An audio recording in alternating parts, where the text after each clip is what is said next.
Eu tinha 29 anos quando aconteceu, numa noite abafada de novembro no Pantanal, onde o calor gruda na pele como uma segunda camada.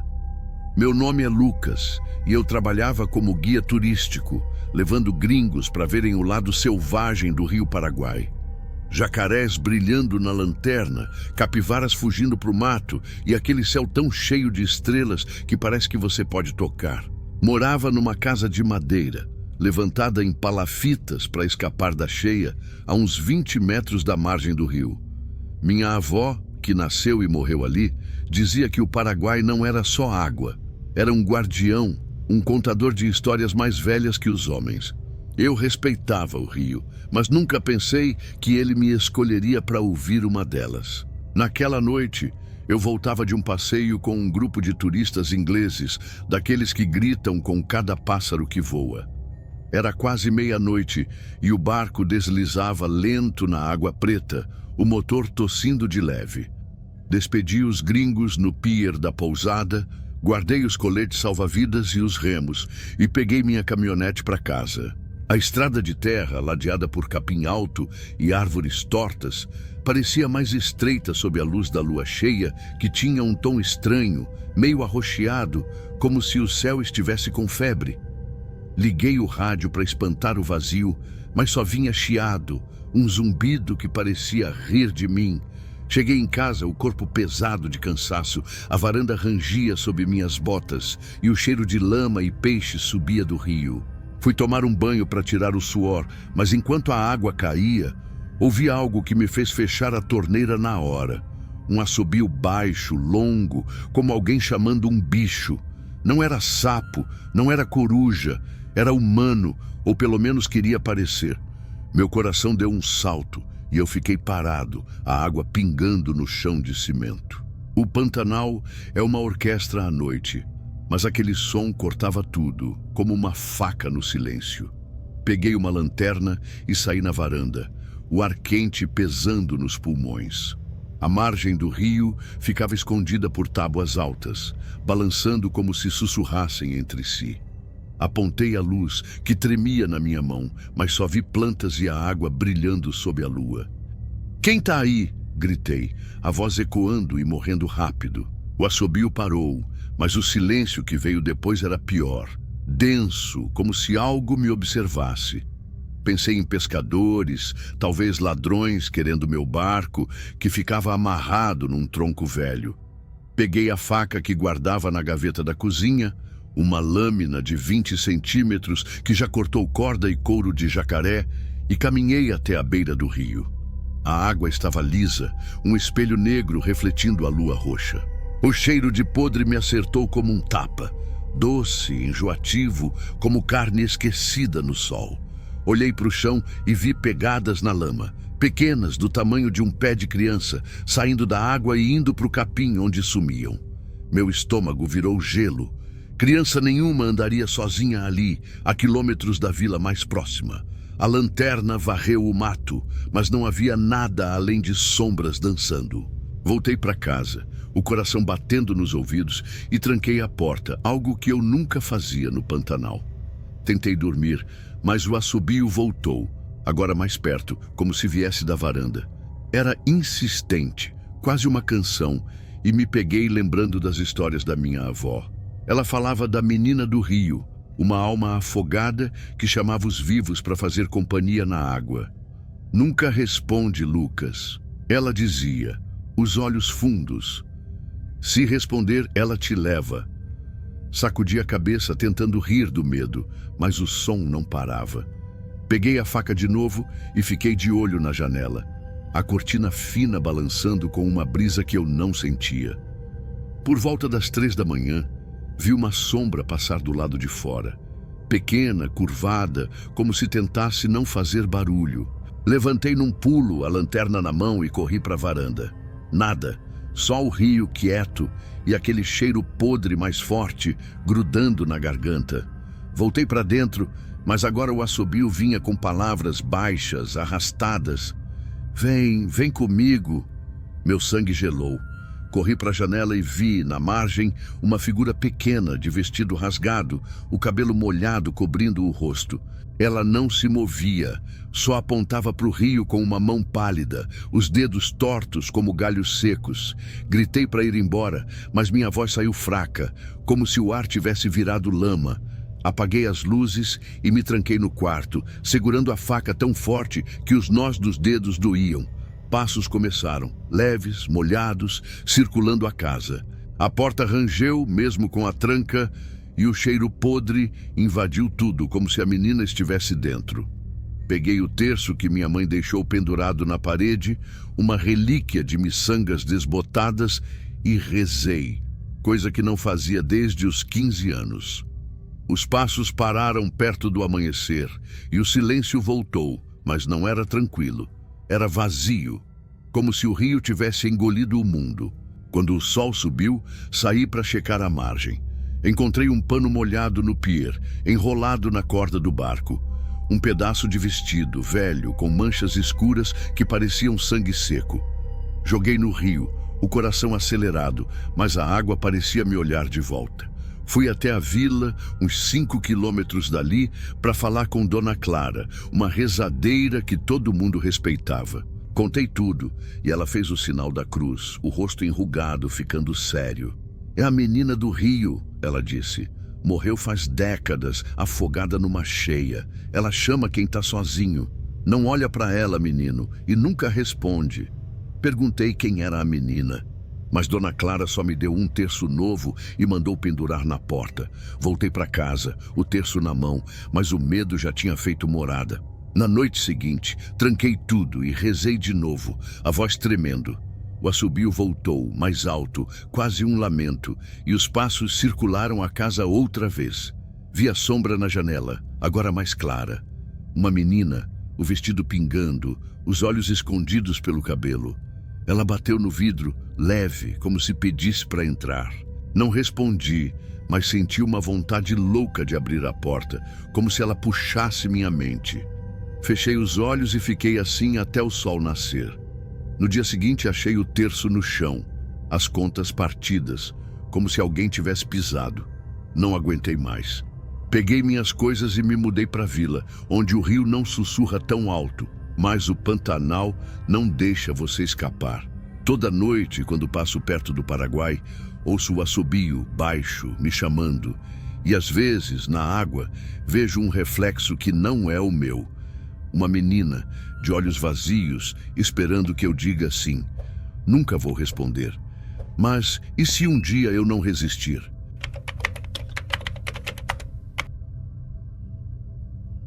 Meu nome é Mateus, e eu tinha 25 anos quando vi algo que mudou minha vida no Pantanal. Era setembro, o coração da seca, quando o sol castiga a terra até ela rachar como um osso velho. Os rios, que na cheia são reis, viram fios de lama, e o ar fica tão quente que parece queimar a alma. Eu trabalhava como peão numa fazenda grande, dessas que criam gado magro que teima em sobreviver. Meu serviço era braçal. Consertar cercas, tocar o rebanho, limpar pastos. Não era glamour, mas eu gostava da solidão. Só eu, o céu aberto e os bichos que não pedem conversa. Morava numa cabana de madeira na ponta da fazenda, a uns 2 quilômetros da casa grande, perto de um brejo que todo mundo evitava. Os outros peões chamavam de lugar ruim. Diziam que o brejo engolia coisas, gado, ferramentas, até gente. Eu ria, dizia que era lorota de quem tomava pinga e via assombração. Mas o Pantanal tem um jeito de te calar a risada. A cabana era simples. Um cômodo com uma cama de ferro, uma mesa torta e uma varanda onde eu pendurava a rede para fugir do calor. Cresci na cidade, mas me mudei para o Pantanal aos 20, depois que meu pai morreu e minha mãe voltou para a casa da família em São Paulo. Eu queria distância do asfalto, do barulho, da vida que parecia me engolir. A fazenda me deu isso, mas também me deu o brejo. Uma mancha de árvores tortas e poças escuras que parecia viva, sempre sussurrando à noite. Eu ignorava, mas às vezes sentia um peso no ar como se alguém me observasse do mato. Naquela noite, Uma quinta-feira, o calor era insuportável, mesmo depois do pôr do sol. Eu estava na varanda, tomando uma cerveja quente que sabia mais a lata que a bebida, o suor escorrendo pelo pescoço. O céu estava sem estrelas, coberto por uma névoa que fazia o horizonte sumir. Foi quando vi a luz no brejo, azulada, fraca, como uma lanterna balançando entre os troncos retorcidos. Primeiro, achei que era um peão perdido. Às vezes, os caras saíam para caçar tatu ou pegar peixe nos poços que resistiam à seca. Peguei minha lanterna, um facão que usava para abrir trilha e gritei: "Ei, quem tá aí?" A luz parou, como se tivesse ouvido, e depois voltou a se mover, lenta, como se quisesse que eu a seguisse. Desci para o brejo, o capim seco estalando sob as botas como ossos quebrando. O ar estava pesado, cheirando a terra úmida, misturada com algo azedo, como leite estragado. Meus olhos grudaram na luz, que ficava sempre à frente, a uns 50 metros, me guiando por entre árvores que pareciam se curvar, os galhos como braços tentando me tocar. "Para de brincadeira!" gritei, mas minha voz saiu abafada, engolida pelo brejo. O calor apertava e o suor embaçava minha visão, pingando nos olhos. O facão pesava na mão e eu comecei a sentir um frio estranho, não na pele, mas dentro do peito, como se algo quisesse entrar. Cheguei numa clareira onde a luz parou, flutuando sobre uma poça d'água que refletia um céu que eu não via. Não era lanterna. Era uma bola de luz do tamanho de uma melancia, pulsando devagar, como um coração vivo. Meu estômago embrulhou, mas meus pés não obedeciam. Eu só olhava hipnotizado. Então veio o sussurro, baixo, como várias vozes falando ao mesmo tempo, sobrepondo-se numa língua que eu não entendia. "Fica, fica com a gente." A luz se aproximou e um frio me atravessou, como se eu tivesse mergulhado num rio gelado. Meus braços pesaram, o facão tremeu e por um segundo juro que vi rostos na luz, pálidos com olhos fundos me encarando. Corri, tropeçando na lama, o facão caindo em algum canto escuro. A luz me seguia, silenciosa, iluminando o caminho com um brilho doentio, que fazia as árvores parecerem vivas, os galhos se esticando para me agarrar. Meu peito ardia, o ar faltava, mas eu só pensava na cabana, na tranca da porta, na segurança que ela prometia. Cheguei, bati a porta e passei a tranca, o fôlego curto, o coração batendo como tambor. A luz parou na varanda, brilhando pela fresta da janela, e os sussurros voltaram agora mais claros. "Você viu, agora é nosso." Gritei para ir embora, bati no batente com a lanterna, mas o som parecia vir de dentro da minha cabeça, ecoando nos ossos. Sentei no chão, as costas contra a parede, a lanterna apontada para a porta. Peguei o terço da minha mãe, guardado numa caixa com cartas antigas e uma foto dela sorrindo, e comecei a rezar, como ela me ensinou quando eu era criança e tinha medo de trovão. As palavras saíam tortas, misturadas com o pânico, mas eu não parava. A luz ficou lá fora pulsando, entrando pelas frestas como fumaça. Às vezes eu ouvia passos, leves, descalços, circulando a cabana. Uma vez, juro que vi dedos pálidos na janela, arranhando o vidro, mas quando levantei, não tinha nada. O cheiro azedo ficou mais forte, grudando na garganta, e o frio não ia embora, mesmo com o calor da noite. Quando o sol nasceu, a luz sumiu, como se nunca tivesse existido. Saí para checar a cabana, tremendo, e vi arranhões na porta, fundos, como se unhas tivessem cavado a madeira. O chão da varanda tinha marcas de pés descalços, pequenos, indo até o brejo e sumindo. O cheiro azedo ainda pairava, impregnado nas minhas roupas, na minha pele. Fui até o brejo de dia, com o João e o Carlinhos, 2 peões que trabalhavam comigo. Queria provar que não era loucura. Encontramos meu facão na clareira, cravado na lama, a lâmina coberta de uma gosma preta que fedia a morte. A poça d'água tinha sumido, só restava terra seca, mas ao redor havia pegadas. Dezenas de pés pequenos, formando um círculo onde a luz esteve. João, que era mais velho e cresceu ouvindo histórias pantaneiras, ficou pálido. "Isso é o fogo fátuo", ele disse, cuspindo no chão. "Não é só luz, Mateus. São eles os que morreram no brejo, presos na lama. Eles chamam quem tá fraco." Perguntei o que fazer e ele só balançou a cabeça, dizendo para rezar e não voltar lá. Contei para o capataz, que chamou Seu Zé, um pantaneiro de barba branca que conhecia o brejo melhor que ninguém. Ele ouviu minha história, mascando fumo, e me olhou com olhos que pareciam ver além. "Você deu sorte, menino", ele disse. "O fogo fato quer companhia. Pendura uma cruz de palha na porta e nunca olha para a luz de novo." Ele fez a cruz ali mesmo, com capim seco e linha de pesca, e me entregou como se fosse uma arma. Voltei para a cabana, pendurei a cruz, mas o medo já tinha fincado raiz. As noites seguintes foram um inferno. Eu via a luz de novo, distante, no brejo, dançando entre as árvores. Os sussurros voltavam, chamando meu nome, às vezes tão claros que eu acordava achando que alguém estava na cabana. Uma noite encontrei lama nos pés, como se tivesse andado dormindo, e a cruz de palha estava no chão, torcida como se alguém a tivesse arrancado. Outra vez, acordei com o terço da minha mãe na mão, mas as contas estavam quentes, quase queimando. Não aguentei. Um mês depois, pedi demissão e me mudei para Corumbá, onde o brejo não me alcança. Joguei o terço fora, com medo de carregar o que quer que estivesse nele. Mas o Pantanal tem memória longa, e o que você vê no brejo não te solta. Às vezes, passo por um charco à noite e sinto aquele frio no peito, como se a luz ainda me procurasse.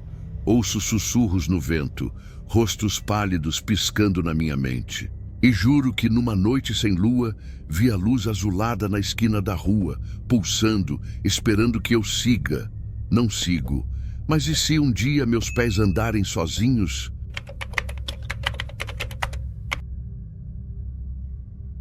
Eu sou o Rafael e tinha 34 anos quando o Pantanal me mostrou que nem tudo é só bicho e rio. Era julho, auge da cheia, quando a água sobe e transforma a terra num espelho verde que reflete o céu e os segredos. Meus pais tinham uma pousada às margens do rio Cuiabá, um lugar simples, onde gringos vinham para tirar foto de jacaré e se sentir aventureiros. Eu cuidava da manutenção, consertava barcos, cortava lenha, mantinha o gerador funcionando para ninguém reclamar da luz. Cresci ali, entre o cheiro de lama e o som da correnteza, e aprendi a amar o Pantanal, mas também a respeitar suas regras. Minha avó, que morreu quando eu tinha 15 anos, dizia para nunca andar sozinho na cheia, porque era quando o bicho preto saía. Eu ria, achava que era história para me manter na linha. Mas tem coisas que você só acredita quando sente na pele. Naquela noite, eu estava no quintal, consertando um gerador que tinha pifado no meio do jantar, deixando os hóspedes resmungando. Era umas 10 horas e a pousada estava quieta. Os gringos dormiam nos chalés e meus pais tinham ido para a cidade comprar diesel, mantimentos e remédios para minha mãe, que andava com a pressão alta. O céu estava encoberto, sem lua nem estrelas, só a luz fraca do poste iluminando o chão de terra batida.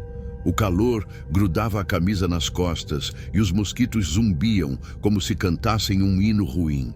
Terminei o concerto, testei o gerador que ronronou como um gato velho e fui para a cozinha pegar uma garrafa d'água na geladeira. Foi aí que ouvi o estalo, seco, pesado, como um galho grosso quebrando no mato. Parei, a mão na torneira, a água pingando no silêncio. O Pantanal é uma orquestra à noite, com sapos coachando, pássaros gritando e bichos que se movem sem serem vistos, mas aquele som era diferente. Era grande, como se algo tivesse pisado com força, sem se importar em ser ouvido. Peguei a lanterna que deixava na bancada, uma Maglite pesada que já derrubou capivara com uma pancada, e saí para o quintal, apontando a luz para o capim alto que cercava a pousada. "Quem tá aí?" Chamei, pensando em onça fuçando o lixo ou até um ladrão querendo roubar gasolina dos barcos. O que vi me fez travar. 2 olhos brilhavam na escuridão, vermelhos, grandes, a uns 3 metros do chão. Não era onça. Era alto demais, magro demais, como uma figura que não pertencia ao mundo dos bichos. A lanterna tremeu na minha mão e a coisa se moveu, deslizando para o lado sem fazer barulho, como se o capim se abrisse para ela passar. Meu coração disparou e corri para dentro. Bati a porta e passei a tranca, o fôlego curto. Sentei na sala, a lanterna apontada para a entrada, tentando convencer meu cérebro que era só uma coruja, um reflexo, qualquer coisa normal. Mas eu sabia que não era. Então veio o arranhar, lento, deliberado, na parede de madeira da pousada. Era como se garras raspassem, testando a casa, procurando uma brecha. Meu peito apertou e olhei pela janela, mesmo sabendo que não devia. A coisa estava lá. Uma sombra preta, alta, com braços longos que pareciam se esticar até o chão, balançando como cipós. Não tinha rosto, só aqueles olhos vermelhos me encarando como se soubessem meu nome, minha vida, meus medos. Gritei, tropeçando para trás, e o arranhar parou. Mas o silêncio que veio era pior. Denso, como se a coisa esperasse eu me entregar. Peguei o facão que usava para cortar lenha, uma lâmina de 40 centímetros que já abriu trilha e cortou corda grossa. E fiquei de olho na porta. O suor pingava no chão e o calor da noite parecia rir de mim. Por volta da meia-noite, ouvi um choro baixo, como uma mulher sofrendo vindo do rio. Meu primeiro instinto foi pensar em alguém precisando de ajuda. Um barco virado, um turista perdido. Mas algo dentro de mim, talvez a voz da minha avó, gritava para não sair. O choro ficou mais alto, misturado com um riso rouco, seco, que fez os pelos do braço arrepiarem. Os arranhões voltaram agora no teto, como se a coisa tivesse subido no telhado, andando com garras que cravavam na madeira. Corri para o quarto dos meus pais, onde guardavam um revólver velho, um 38 que meu pai jurava que ainda atirava reto. Revirei a gaveta, jogando roupas e papéis no chão, até achar a arma fria e pesada na mão. Voltei para a sala, o facão numa mão, o revólver na outra, e senti a pousada menor, as paredes apertando, o ar cheirando a terra molhada e algo podre, como carne esquecida. O choro parou, mas os olhos vermelhos apareceram na janela tão perto que vi meu reflexo neles. Pálido, perdido, um homem que não sabia o que enfrentava. Atirei, o vidro explodindo, o barulho ecoando como um trovão na cheia. A coisa sumiu, mas o silêncio que veio era pior que qualquer som. Sentei contra a parede, as armas na mão, e passei a noite acordado, cada rangido da casa um salto no peito. Às vezes, ouvia passos, pesados, arrastados, circulando a pousada. Uma vez, juro que vi a maçaneta da porta mexer, lenta, como se a coisa testasse a tranca.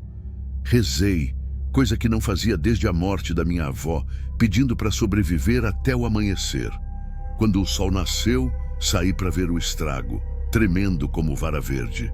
A parede da pousada tinha marcas fundas, como se unhas tivessem cravado na madeira, e o quintal estava cheio de pegadas, grandes, com garras, indo até o rio e sumindo na água.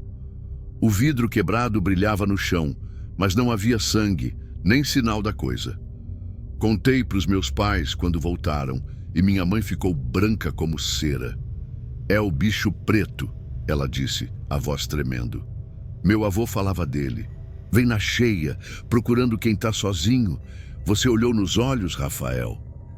Não respondi, mas o peso no peito dizia que sim, eu tinha olhado. Chamamos o seu Manoel, um curandeiro da vila que conhecia os espíritos do Pantanal.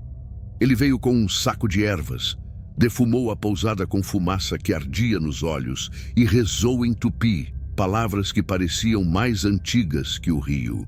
"O bicho preto não volta se você não chama", ele disse, me entregando uma cruz de madeira. "Mas você chamou o menino, tome cuidado." Tentamos seguir a vida, mas a pousada nunca foi a mesma. Eu ouvia estalos à noite, via sombras passando pelos chalés, e os hóspedes começaram a reclamar de pesadelos. Olhos vermelhos, risos no escuro, mãos frias tocando os pés. Uma turista americana jurou que viu uma figura preta na beira do rio, olhando para ela. Meu pai dizia que era imaginação, mas minha mãe sabia, e eu também. 6 meses depois, vendemos a pousada por um preço ruim e nos mudamos para Campo Grande, onde o asfalto promete segurança. Mas o Pantanal não esquece quem ele marcou. Às vezes, na cidade, sinto um peso no ar, como se a cheia tivesse me seguido. Ouço arranhões distantes, estalos que não explico, e o cheiro de lama volta mesmo num apartamento de concreto.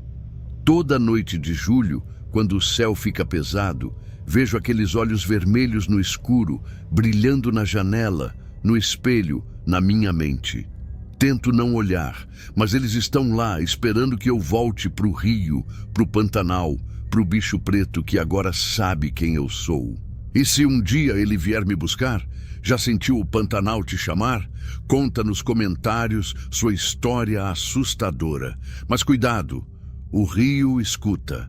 Curta para espantar o medo, inscreva-se com o sininho ligado e compartilhe com quem topa o brejo. Até a próxima, se você sobreviver.